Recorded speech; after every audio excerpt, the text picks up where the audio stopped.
अब हम layout tab के अंदर अलाइनमेंट ग्रुप के बारे में देखते हैं। अलाइनमेंट ग्रुप के अंदर हमारे पास ये अलाइनमेंट की ऑप्शंस हैं। अलाइनमेंट की जो ऑप्शंस हैं हमारे पास, इसके अंदर सबसे पहली जो ऑप्शन है वो है हमारे पास अलाइन टॉप की। अलाइन टॉप से हमारा मतलब ये है कि हमारा जो टेक्स्ट है, जैसे मान लीजिए इस सेल में है तो ये ऑटोमेटिकली हमारा अलाइन टॉप लेफ़्ट में है।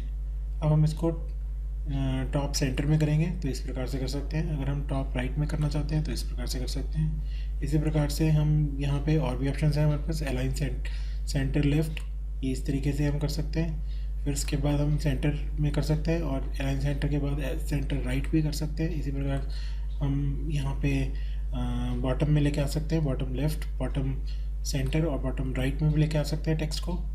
इसके अलावा हमारे पास टेक्स्ट डायरेक्शन भी होता है। कई बार हमें कोई चीज़ डायरेक्शन वर्टिकली लिखनी होती है, ये तो अभी हमें हॉरिजॉन्टली लिखा हुआ है। इस प्रकार से हम वर्टिकली, इसका जो फेस है वो इस तरफ है लेफ़्ट साइड पे, अब हम उसको राइट साइड में भी टर्न आउट कर सकते हैं। तो इस तरीके से हम इसका यूज़ कर सकते हैं। समटाइम्स कई बार हमें ऐसा भी होता है कि हमें कुछ नेम प्लेट्स बनानी होती हैं और नेम प्लेट्स में एक बार हम लेफ़्ट ये टेक्स्ट को ऐसे लिखते हैं और एक दूसरी बार ऐसे लिखते हैं।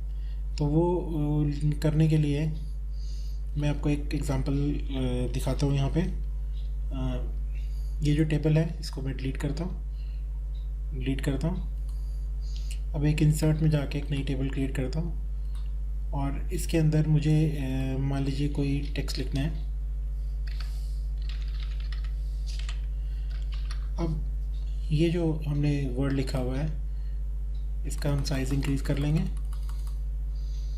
और ये जो मैनेजर वर्ड है हमने दूसरी साइड भी लिख लिया है। अब हम इन दोनों टेक्स्ट को इनकी हम अलाइनमेंट सेट करेंगे। लेआउट में जाके हम टेक्स्ट डायरेक्शन से इसको हम ठीक से अलाइन करेंगे। ये देखिए कुछ हम नेम प्लेट टाइप बनाना चाह रहे हैं तो हम इसको ऐसे लिखेंगे और इसको दूसरी तरफ जो है दूसरे तरीके से लिखेंगे। इसको भी मैंने सेंटर में कर लिया, इसको भी मैंने सेंटर में अलाइन कर लिया। देखिए एक बार ऐसे और एक बार ऐसे। अब इन दोनों का मेरे को फ़ॉन्ट साइज़ इंक्रीज़ करना है तो मैं इसका फ़ॉन्ट साइज़ होम में जाके इंक्रीज़ कर सकता हूँ इस प्रकार से। अब मैं आपको दिखा सकता हूँ कि ये जो आउटपुट है किस तरीके से आ रही है।